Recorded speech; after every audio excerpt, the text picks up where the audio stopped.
We are going to continue with our post-race media availabilities following today's first data 500, and we've now been joined by our race-winning crew chief of the number 18 M&M's Toyota, and that is Adam Stevens. And Adam, I think it's safe to say you are most likely the happiest crew chief that will leave tonight here at Martinsville. But congratulations, you guys officially locked your spot into Homestead. You have the opportunity to go back and try to capture another championship. But before we get too deep into that, talk a little bit about today's race and ultimately the kind of crazy finish there at the end. Gosh, I don't even know where to start. It was a crazy race. You know, we had a good car. I don't feel like we had the best car. There were stretches where we were certainly capable of leading some laps and definitely top two. But if we just kind of lost our track position there late with a bad pit stop after having just stellar pit stops all day long, and had to slow in there at the end and got us back in traffic and really fought the balance late. Kind of fought it all weekend, really. But the last run of the race there, everybody was just set on kill and trading paint and using the bumper and short on tempers, and it got pretty exciting like these Martinsville races usually do. All right, we'll go ahead and take questions for Adam. If you have one, please raise your hand, state your name and affiliation, and we'll start with Jacob. Jacob Seelman, Race Chaser Online Performance Motorsports Network. Adam, with the way this playoff format and especially this third round is set up, I mean, how important is it for the driver who can win this first race of the round and know that literally no matter what happens the next 2 weeks, all they have to worry about is Homestead? Sure, you know, it's important.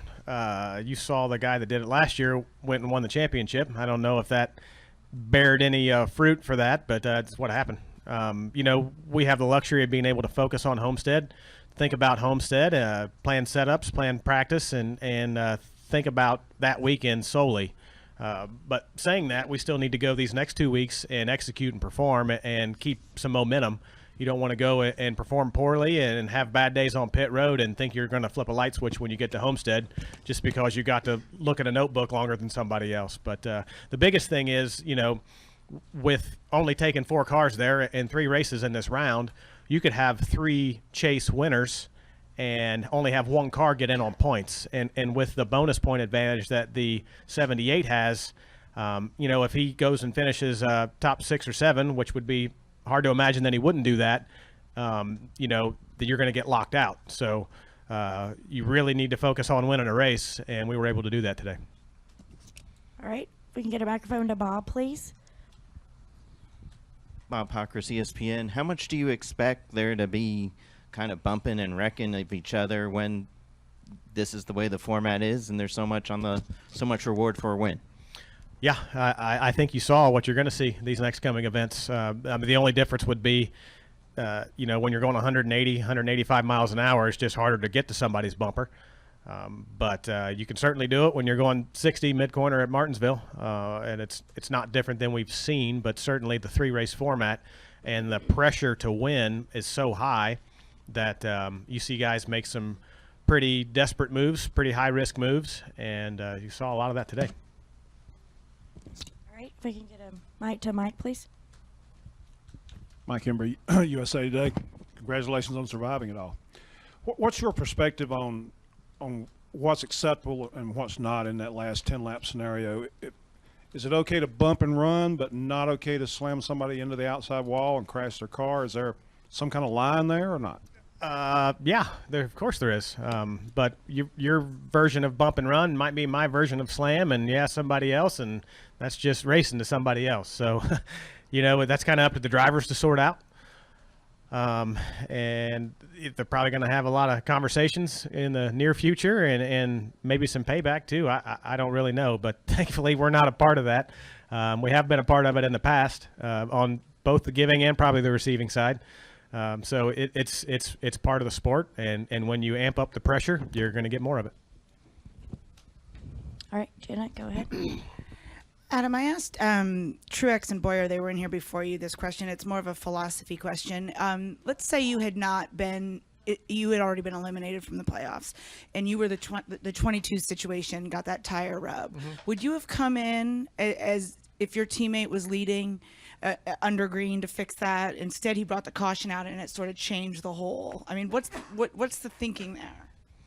I mean, certainly if you felt like your opportunity to win was gone, then I would say yes. Because last thing you want to do as a competitor is to put your own teammate at a disadvantage. If you were still in a position where you could win the race, then I think you would have to take the chance that that tire was going to be okay. I've seen tires smoke egregiously and not blow out. It's just a matter of where they're rubbing and how hard they're rubbing. So I think you have to kind of evaluate it that way. Okay. I believe we had another question right here. Thank you.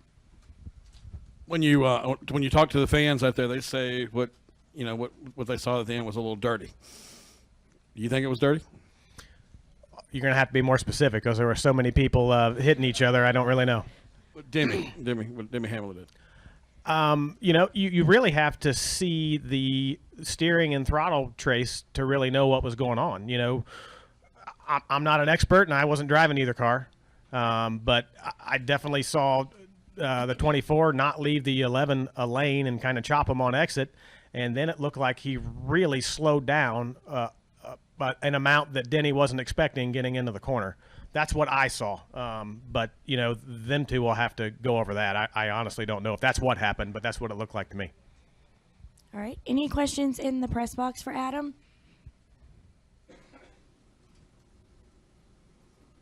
All right. Any questions back downstairs?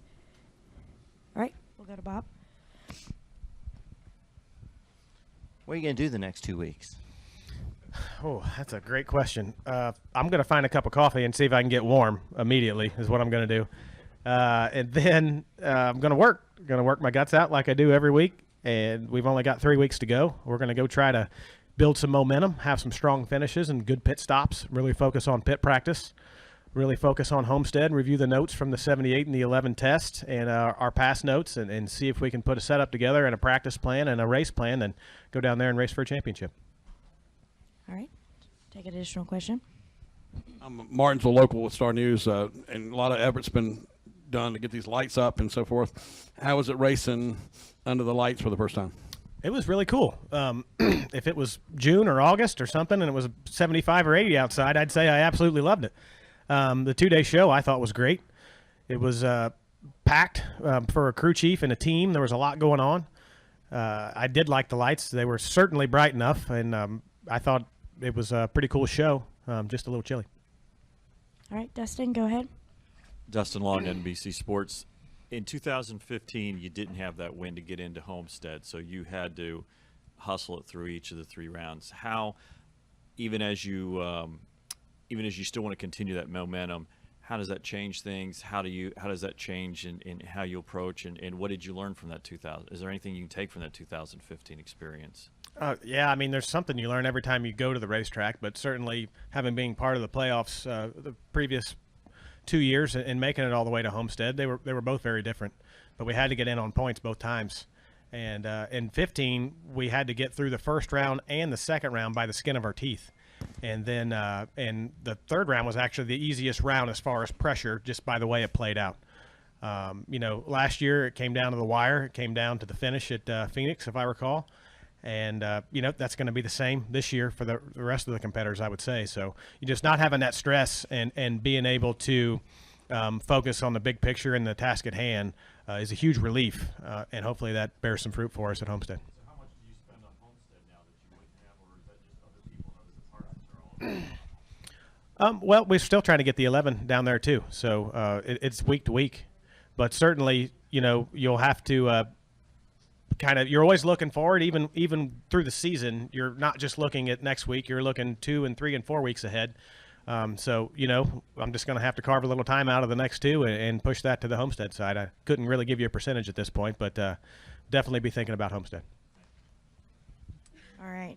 Well, Adam, we appreciate your time. You are currently successfully pulling off being in 2 places at once, as your interview is currently being piped in on TV as well. But awesome, thanks. Congratulations again on your win. All right, thank you. And we wish you the best of luck over the next couple weeks. Want me to stand under it?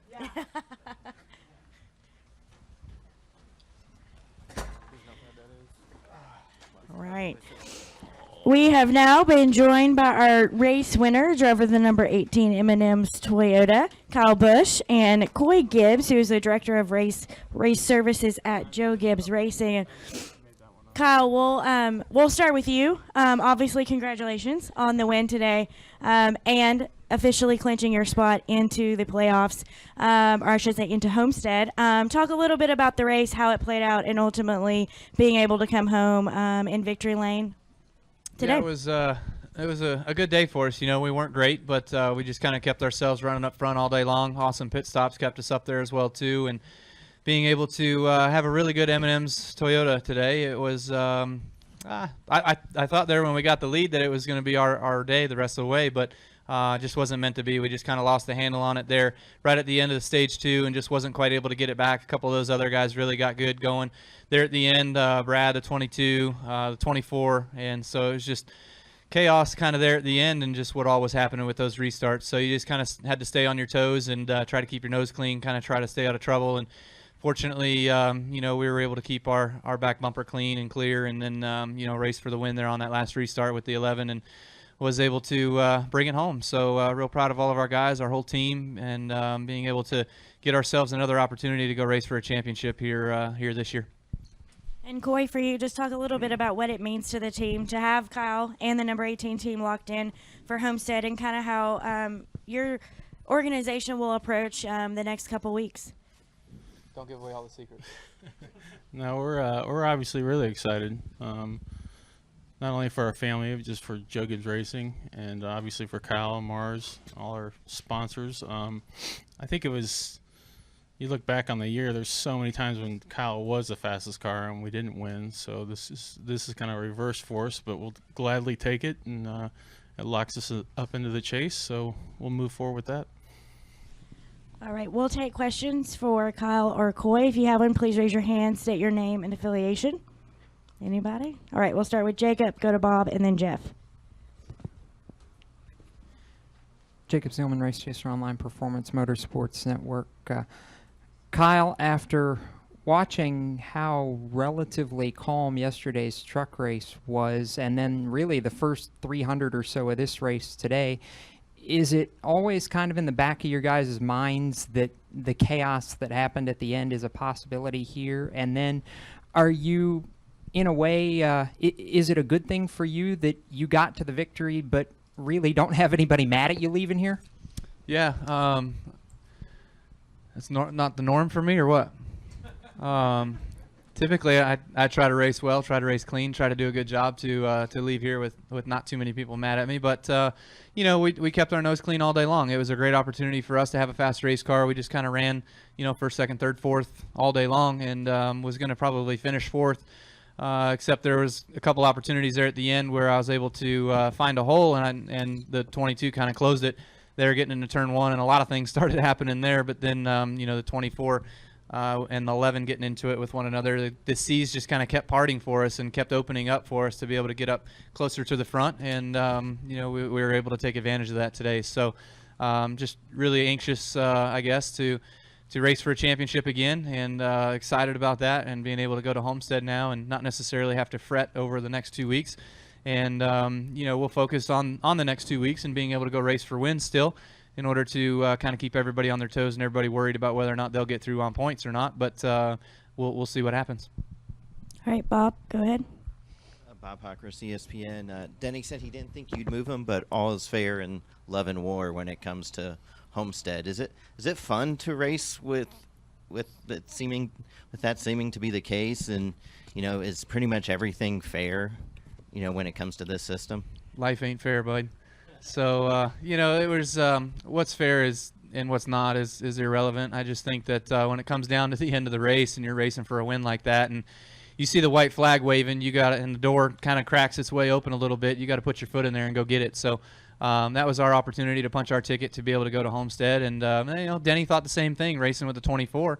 And you know, obviously, I kind of moved him out of the way, didn't crash him or anything like that, and was able to go on and get the checker flag today. So great for our team, great for Joe Gibbs Racing still to have a car solid and in at Homestead.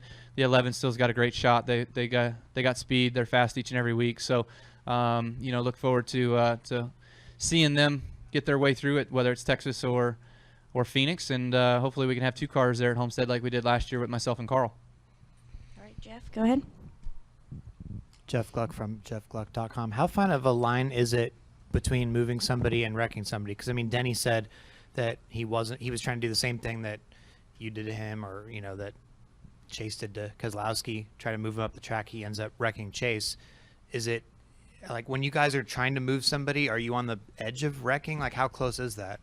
It depends. I mean, when you're racing somebody, like when I was on the inside of Denny getting into turn 1, I was all over the brakes, and I got some wheel hop and got loose and kind of washed up into him and kind of moved him too far out of the way. I didn't want to move him that far out of the way, and then it kind of gave the 78 the inside on me, so that wasn't my intent down there. But down in 3 and 4 coming to the white, when that door opened a little bit, I stuck my nose in there, and he was on his way back down to kind of diamond the corner, if you will.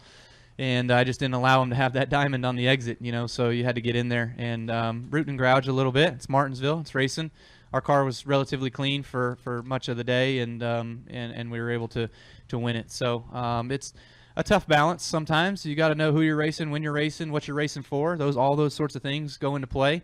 I think we all kind of understand what the situation was, which is obviously win and you go to Homestead. So fortunate for us to have that.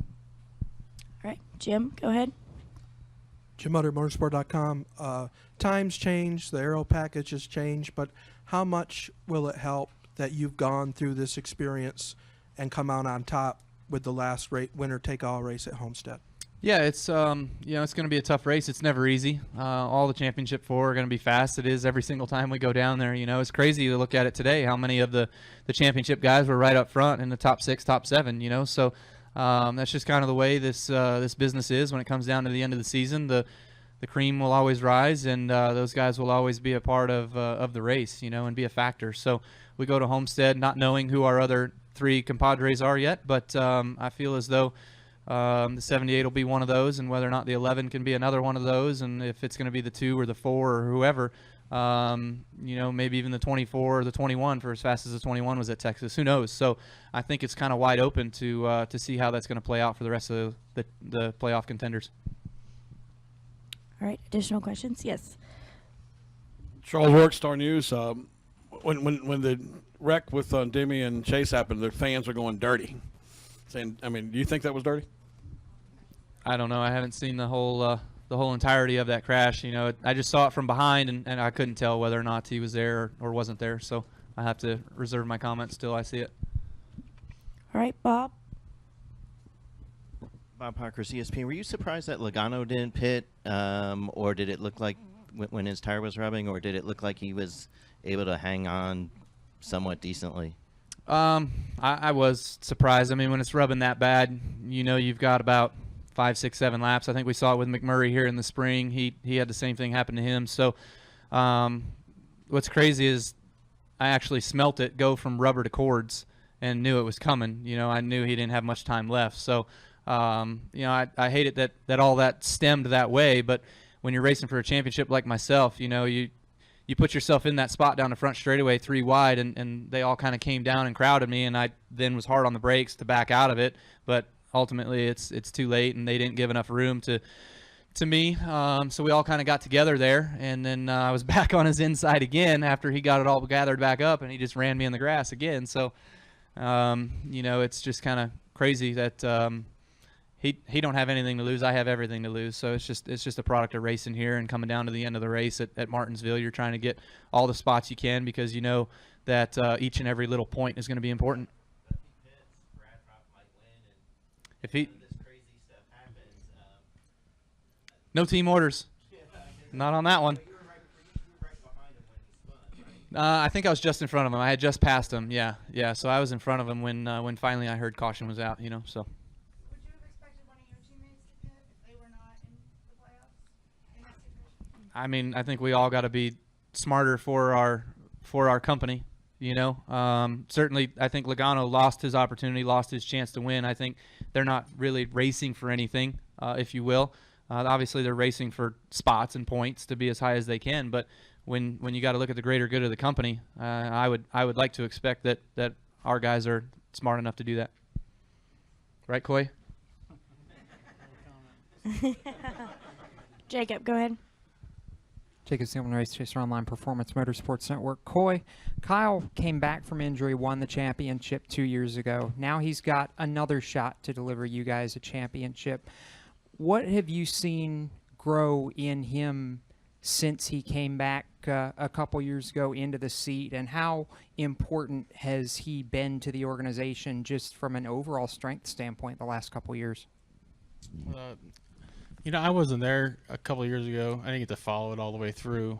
My brother was still up here, and my father. So I didn't see that side of it. I've just seen this side recently since I've been over here, and obviously it's extremely important to us, our organization, our family, and he's a phenomenal driver. So it's perfect. It's what we want. You know, you want a bunch of them if you can get them. But Kyle's for a long time. I haven't changed a bit. Right? Kyle might have changed a little bit. I remember sitting next to him when he couldn't race the truck race because you were too young. Yeah. And I was like, good. Now I don't have to race against him. So, no, but it's obviously, it's been great. Been great for the family. Great partner. Great person to work with since I've been there. All right, Caleb, go ahead. Caleb Whistler, kickingthetires.net. Kyle, how did the complexion of this race change from the beginning with it being overcast to the sun coming out to transitioning to being under the lights?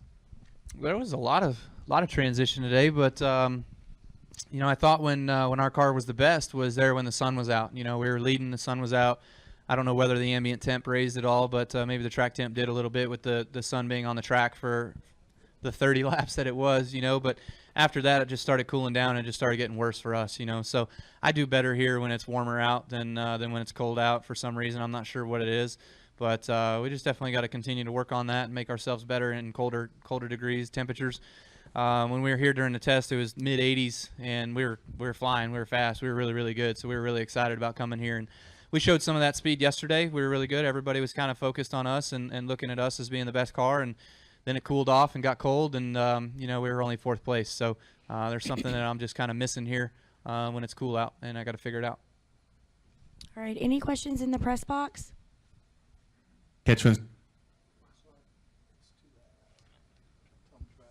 Try again, please. Chris Knight, catchfence.com. Kyle, going to Texas next week. I know the tracks are completely different, but is there anything that you can do at Texas that maybe prepare you guys for Homestead as far as setup or anything during the race that you guys can do? No, not really, because Homestead is relatively old surface now. It's wearing, getting some age on it. So Texas being a fresh repave the last time we were there, I heard a lot of the colors kind of come out of it. So it'll be interesting to see what the racetrack looks like when we get there next week. But it's not going to be close enough that we're going to have enough to be able to learn and set up anything for going into Homestead. So we'll not really focus on too much of what we do in Texas to worry about Homestead. We'll just do it one race at a time here till we get there.